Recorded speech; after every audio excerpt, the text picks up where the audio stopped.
morning everyone. I am Gopikumar Srivastava and I am come with the same chapter number 4, change in profit sharing ratio of accounts class 12 TS Kirwal.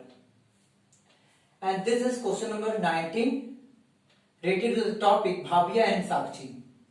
So this is a long questions. एक बड़ा chapter है, बड़ा chapter भी है और साथ में ये बड़ा क्वेश्चन भी है।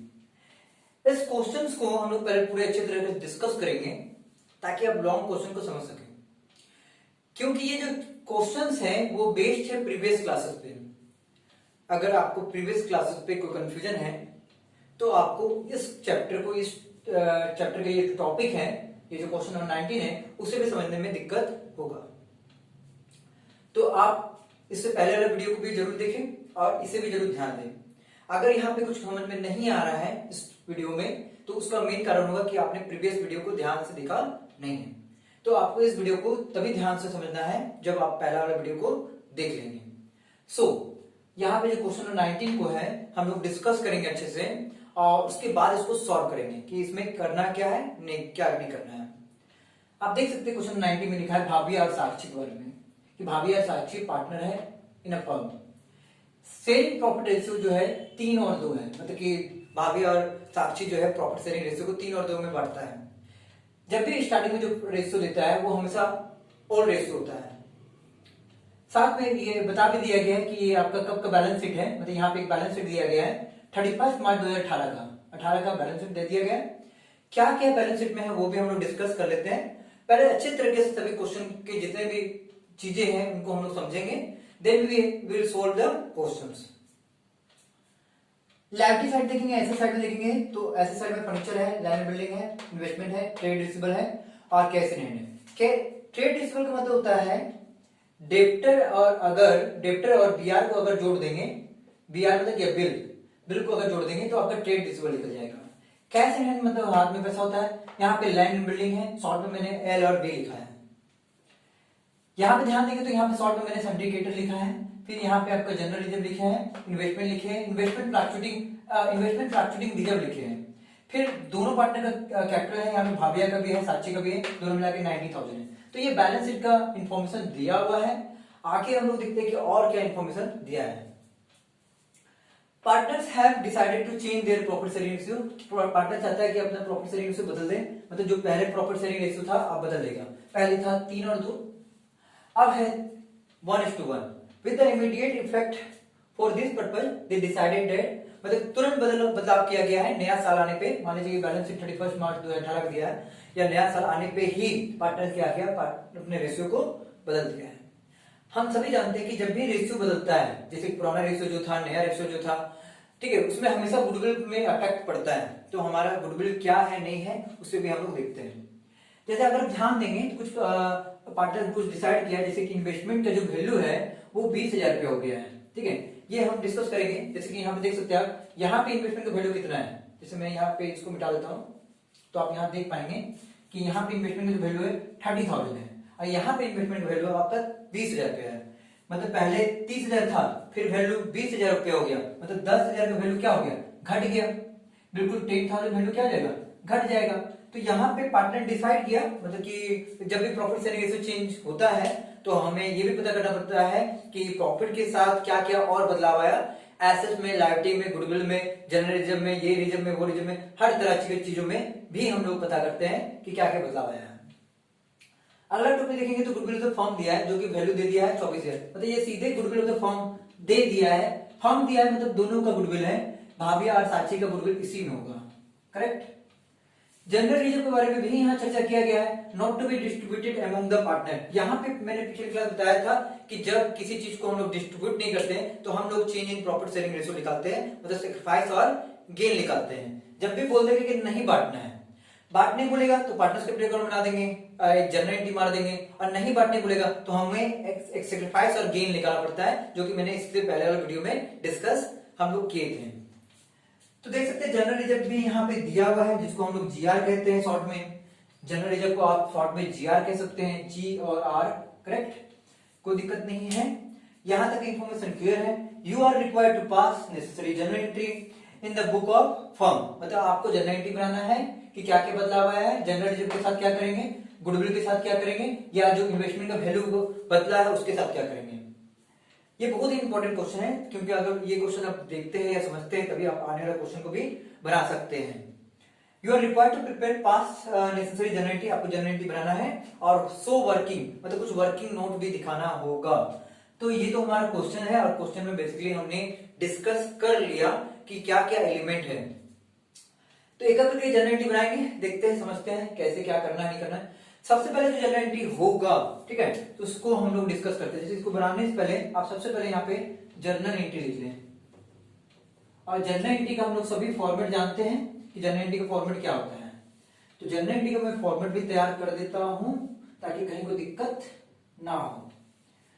तो बिल्कुल जर्नल एंट्री में हम सभी जानते हैं कि यहाँ डेट होता है, यहाँ पे पार्टिकुलर्स होता है, यहाँ पे एलएफ होता है मतलब लेजर फोलियो, यहाँ पे अमाउंट होता है, यहाँ रुपीस भी दिखा सकते हैं, यहाँ पे भी अमाउंट होता है, यहाँ रुपीस दिखा सकते हैं, यहाँ डेबिट होता है और यहाँ क्या होता है क्रेडिट। तो इस साइड डेबिट का अमाउंट दिखाएंगे, इस साइड क्रेडिट का अमाउंट दिखाएंगे, करेक्ट। तो एक बार हम देख लेते हैं कि आपको दिखाई दे रहा है या नहीं, ताकि आगे का काम हम कर सके। चलिए आपको दिखाई दे रहा है,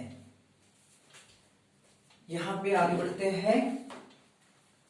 तो जर्नल एंट्री क्यों, सबसे जर्नल एंट्री पहला जो हम लोग बनाएंगे वो इन्वेस्टमेंट से रिलेटेड बनाएंगे। हम ये ध्यान देंगे कि हमारा इन्वेस्टमेंट का वैल्यू कितना घटा और साथ में हमारा रिजर्व कितना है। देखिए ये इन्वेस्टमेंट फ्लक्चुएशन रिजर्व है, इसके बारे में मैं थोड़ा सा और बता देता हूं कि जो बच्चों कंफ्यूज हैं उनको कंफ्यूजन नहीं रखना है। देखिए यहाँ पे दिखा रहा है इन्वेस्टमेंट जो है 30,000 रुपया है और यहाँ इन्वेस्टमेंट का वैल्यू घट गया है। ये जब भी ये जो इन्फॉर्मेशन है इसको हम लोग एडिशनल इन्फॉर्मेशन बोलते हैं, मतलब ये जो कुछ भी हुआ है बाद में हुआ है। मतलब इन्वेस्टमेंट ये बैलेंस शीट में देगा, ये पहले का बैलेंस शीट में इन्वेस्टमेंट का वैल्यू 30,000 रुपया है जो कि हमारा एसेट्स है, अब बाद में उसका वैल्यू 20,000 रुपया दिखा रहा है जो कि वो भी एसेट्स है, बट यहाँ क्या हो रहा है वैल्यू घट जा रहा है। तो जब भी किसी भी एसेट का वैल्यू घटता है तो उस एसेट से जो हम लोग रिजर्व बनाते हैं, रिजर्व मतलब क्या, जो पैसा जमा करके रखते हैं इन्वेस्टमेंट के नाम पे, जिसको हम लोग इन्वेस्टमेंट फ्लक्चुएशन रिजर्व कहते हैं, वो 20,000 का है। तो वैल्यू घट गया, देखिए समझाने की हम कोशिश करते हैं। देखिए अच्छे से समझिएगा, चीजों को अच्छे से समझना है। पहले 30,000 था, देख सकते हैं आप यहाँ पे, फिर बाद में 20,000 रुपया हो गया, देख सकते हैं आप यहाँ पे, ठीक है। तो ये दिखा जाए तो डिफरेंट 10,000 रुपया आ गया, 10,000 रुपया घट गया, मतलब ये रिजर्व को भी घटा देगा। हमेशा याद रखिएगा, अगर इन्वेस्टमेंट का वैल्यू बढ़ जाएगा तो वो रिजर्व को बढ़ा सकता है, घट जाएगा तो वो घटा सकता है। तो सबसे पहले हमारा जो एंट्री होगा वो रिजर्व को ही लेकर होगा, और यहाँ पे जो डेट लिखेंगे वो वही डेट लिखेंगे जो बैलेंस शीट का डेट है। तो 2018 31 मार्च, तो यहाँ पे 31 मार्च लिख सकते हैं। 31 मार्च लिखने के बाद आप यहाँ पे IFR लिख दें, IFR अकाउंट डेबिट कर दें, ठीक है। IFR अकाउंट डेबिट टू, यहाँ पे इन्वेस्टमेंट करते हैं, क्यों इन्वेस्टमेंट किए बता देते हैं। IFR आपका 30,000 रुपया है, नहीं 30,000 का नहीं 20,000 का है, आप इसको 20,000 कर लें। और अगर आप ध्यान देंगे तो आपका यहाँ पे इन्वेस्टमेंट कितना घटा, 10,000 घटा। तो देखिए कुछ चीज को डेबिट करने से अगर बढ़ता है तो क्रेडिट करने से घटता है, 10,000 का वैल्यू घट गया। आप जरा ध्यान देंगे तो 20,000 का रिजर्व था जिसमें इन्वेस्टमेंट का वैल्यू 10,000 घट गया, तो हमारे रिजर्व में अब सिर्फ और सिर्फ 20,000 में अगर 10,000 घट गया तो 10,000 बच जाता है, और जो बच जाएगा वो पार्टनर आपस में बांट लेगा। किस रेशियो में बांटेगा, 3 और 2 में बांटेगा, हमेशा पुराने रेशियो में बांट लेता है। तो जो बच्चा है, जैसे कि मैं आपको यहाँ पे दिखा देता हूँ कि 20 में से 10 गया, कितना बचा, 10,000 बचा, और 10,000 को अगर 3 और 2 में बांटेंगे तो बटेगा आपका 6,000 4,000। तो हम लोग इसको प्रोवाइड करते हैं, भाविया कैपिटल अकाउंट, फिर लिख सकते हैं आप Sakshi capital account, Bhavya capital account हो गया, साक्षी कैपिटल अकाउंट हो गया। 20 में से 10 चला गया, 10,000 बचा, और 10,000 को किस में बांटेंगे, तो 3 और 2 में बांटना है, 3 और 2 में बांटना है, तो बटेगा 6,000 और यहाँ बचेगा 4,000, करेक्ट। तो यहां तक बातें क्लियर होगा, चीजें आगे बढ़ते हैं। बिग लिखेंगे सरप्लस, सरप्लस का मतलब होता है जो रिजर्व बच जाएगा, जब भी जैसे कि 20,000 में 10,000 घटा इन्वेस्टमेंट वैल्यू तो 10,000 बचा, तो उसको हम लोग सरप्लस बोलते हैं। सरप्लस ऑफ IFR, जो सरप्लस है IFR का, जो 10,000 था उसको हम लोग बांट दिए, किसको बांट दिए, पार्टनर्स को बांट दिए। तो लिख दीजिए यहाँ पे transfer to partners capital account, partners capital account in their all profit sharing ratio. तो यहाँ पे आप इसको लिख सकते हैं, ठीक है। हमेशा याद रखना है बस रिजर्व को जो इन्वेस्टमेंट का वैल्यू घटेगा वो उसको घटा देगा, और घटाने के बाद जो आएगा उसको हम लोग बांट देंगे, ठीक है। तो यहाँ तक हमारी चीजें कंप्लीट हो गया है, आपको समझ में आ रहा होगा, ठीक है। उसके बाद हम लोग आगे काम करेंगे, क्योंकि यहाँ पे हमारा काम हो गया। तो चलिए इसको हम लोग आगे की ओर बढ़ते हैं, ताकि मैं इस बोर्ड में आपको दिखा सकूं, ठीक है। चीजों को फिर से समझते हैं, यहां तक क्लियर होगा। चलो, ये हमारा जनरल जो था इन्वेस्टमेंट से रिलेटेड वो कंप्लीट हो गया। अब हम लोग का जो जनरल होगा वो होगा जनरल रिजर्व से रिलेटेड और होगा गुडविल से रिलेटेड। तो ये गुडविल से रिलेटेड बाकी है और जनरल रिजर्व से बाकी है। देखिए यही सब चीज में क्या होता है, हम लोग बांटते हैं, तो इसी का जनरल बनेगा और किसी का जनरल नहीं बनेगा। किसी एसेट्स और लायबिलिटी में अगर बदलाव होगा तो हम उसका जनरल दिखाते हैं, बाकी में कोई बदलाव नहीं किया गया। बाकी ट्रेड रिसीवेबल के बारे में कुछ नहीं बोला गया, फर्नीचर के बारे में कुछ नहीं बोला गया, क्रेडिट के बारे में कुछ नहीं बोला गया, सिर्फ रिजर्व के बारे में, इन्वेस्टमेंट के बारे में बोला गया, तो उसका जनरल बन गया, ठीक है। अगला देखेंगे तो गुडविल है और जनरल रिजर्व है। बिल्कुल गुडविल का वैल्यू 24,000 रुपया है और हमें पता है कि गुडविल के लिए हमें change in profit sharing ratio चाहिए होता है। तो ये रहा भाविया और ये रहा आपका साक्षी, भाविया और साक्षी। इसको थोड़ा सा ऊपर दिखाते नीचे कर देते हैं हम लोग ताकि आपको समझ में आए। तो भाविया और साक्षी की ओर चलते हैं, साक्षी। तो ये दोनों का रेशियो जो है 3 और 2 है, जिसको हम लोग ओल्ड रेशियो बोलेंगे। और नया रेशियो के बारे में हम लोग डिस्कस किए थे कि नया रेशियो कितना था, आपका देख सकते हैं यहाँ पे नया रेशियो के बारे में डिस्कशन यहाँ किया गया है 1:1। तो 1:1, ये 3 और 2 5, ये 1 और 1 2।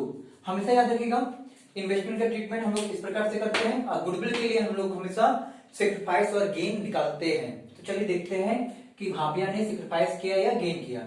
आप सीधे यहाँ लिखेंगे भाविया,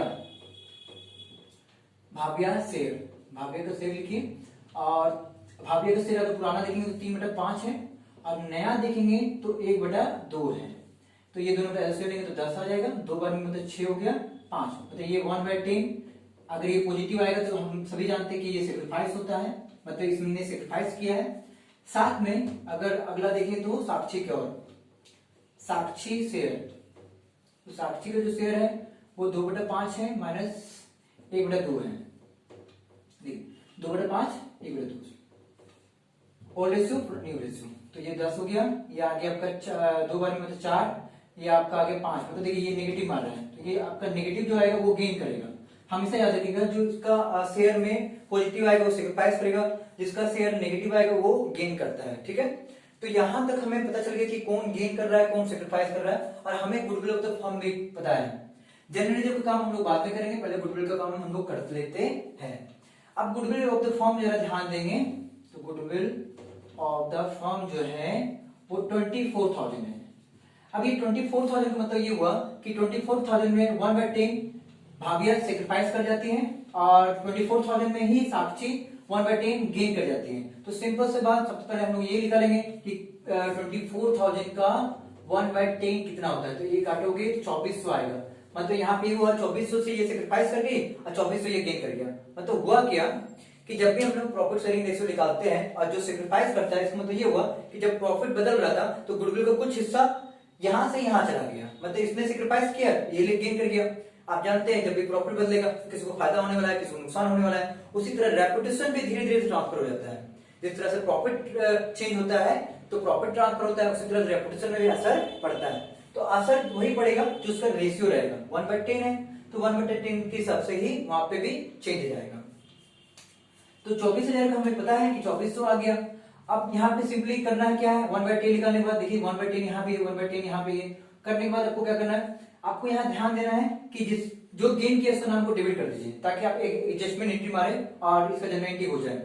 और ये जनरल एंट्री हमेशा याद रखिएगा इस फॉर्मेट में ही होना चाहिए। ये वर्किंग नोट मैंने बीच में दिखा दिया, पर अगर नीचे की ओर जाएंगे तो इसको क्लोज करने के बाद आप एक और जनरल एंट्री मारेंगे जो यहाँ पे मैं मार देता हूँ।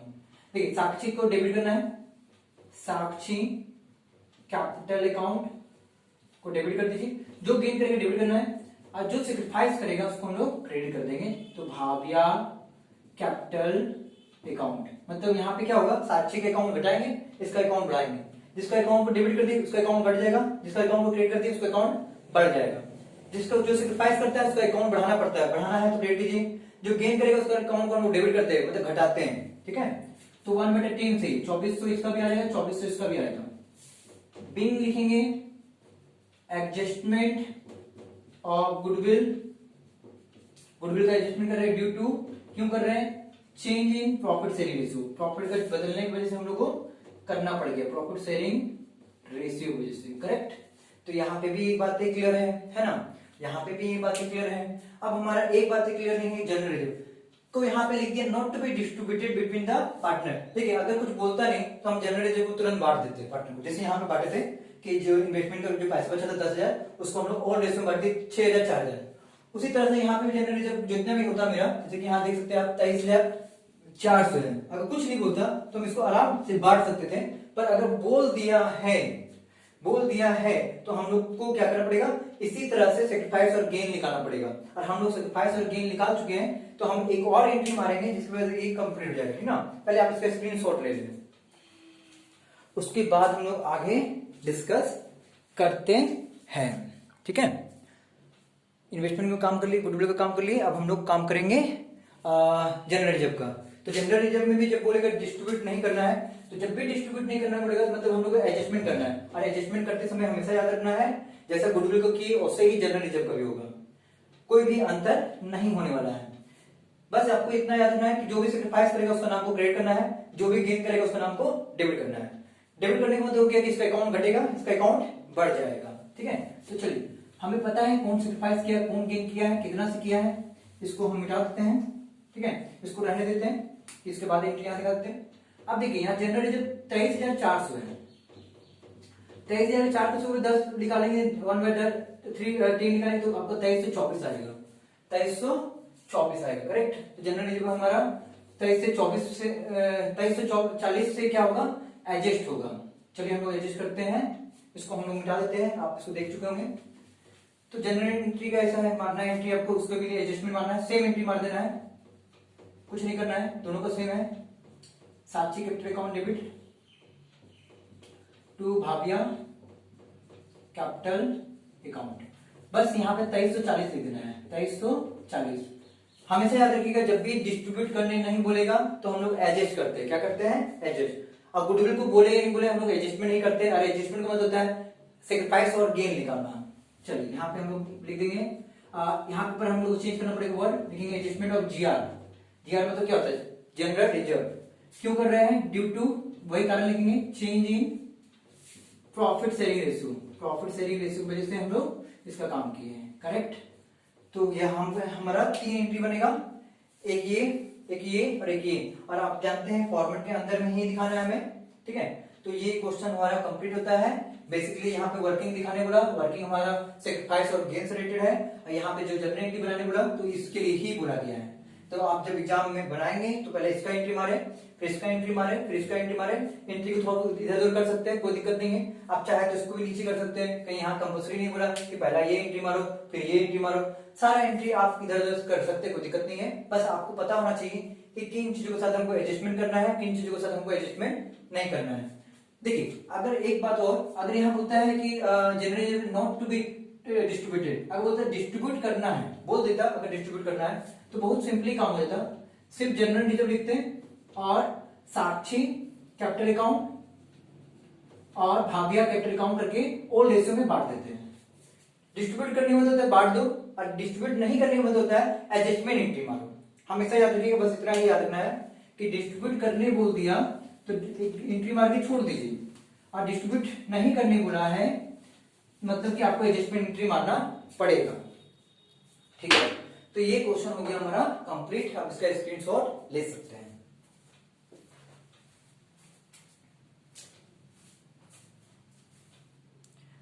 ठीक है, इसकी जैसे जो क्वेश्चन है डीके गोल्ड में भी आपको मिलेगा, आप उसको भी बना सकते हैं।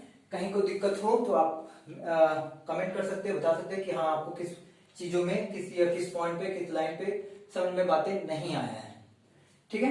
तो ये हमारा लॉन्ग क्वेश्चन खत्म हो गया, जिसमें मैंने इन्वेस्टमेंट के बारे में, जनरल रिजर्व के बारे में, गुडविल के बारे में, सबके बारे में डिस्कस किया, ठीक है। कभी कभी एक क्वेश्चन आता है जैसे कि कंटीजेंट लायबिलिटी के बारे में, कंटीजेंट लायबिलिटी के बारे में, इसके बारे में जान ले थोड़ा सा। इसमें क्वेश्चन जरूर एग्जाम में देता है। एक आता है एडवर्टाइजमेंट सस्पेंस के बारे में, एडवर्टाइजमेंट सस्पेंस के बारे में। तो कंटीजेंट लायबिलिटी एक ऐसा लायबिलिटी होता है जो हम दे भी सकते हैं और नहीं भी दे सकते हैं, मतलब कि उसका बटन हमको पढ़ भी सकता है, नहीं भी पढ़ सकता है। और एडवर्टाइजमेंट सस्पेंस वो खर्चा है, वो एक्सपेंस है जो आज किए पर उसका कवरेज हम बाद में कर सकते हैं या फ्यूचर में कर सकते हैं। जैसे कि मान लीजिए मैंने बहुत बड़ा खर्चा कर दिया है, एडवर्टाइजमेंट कर दिया है किसी बिजनेस का, पर उस खर्चा को हम लोग धीरे धीरे हर साल कवर कर सकते हैं। तो इस पे भी क्वेश्चन आता है, याद रखिएगा जब भी कंटीजेंट लायबिलिटी होगा तो ये पार्टनर्स के लिए एक तरह का फायदा हो गया। कब होगा? जब कोई क्लेम नहीं होगा। और जब एडवर्टाइजमेंट सस्पेंस के बारे में बात करेंगे तो ये बिल्कुल एक तरह का एक्सपेंस है, इसमें पार्टनर नाम डेबिट हो जाएगा, इसमें पार्टनर नाम क्रेडिट हो जाएगा, आपको बस याद रखना है, ठीक ना। तो ये हमारा वीडियो कंप्लीट होता है। नेक्स्ट वीडियो में we are discussing the more topic, more questions related to this chapter. So thank you.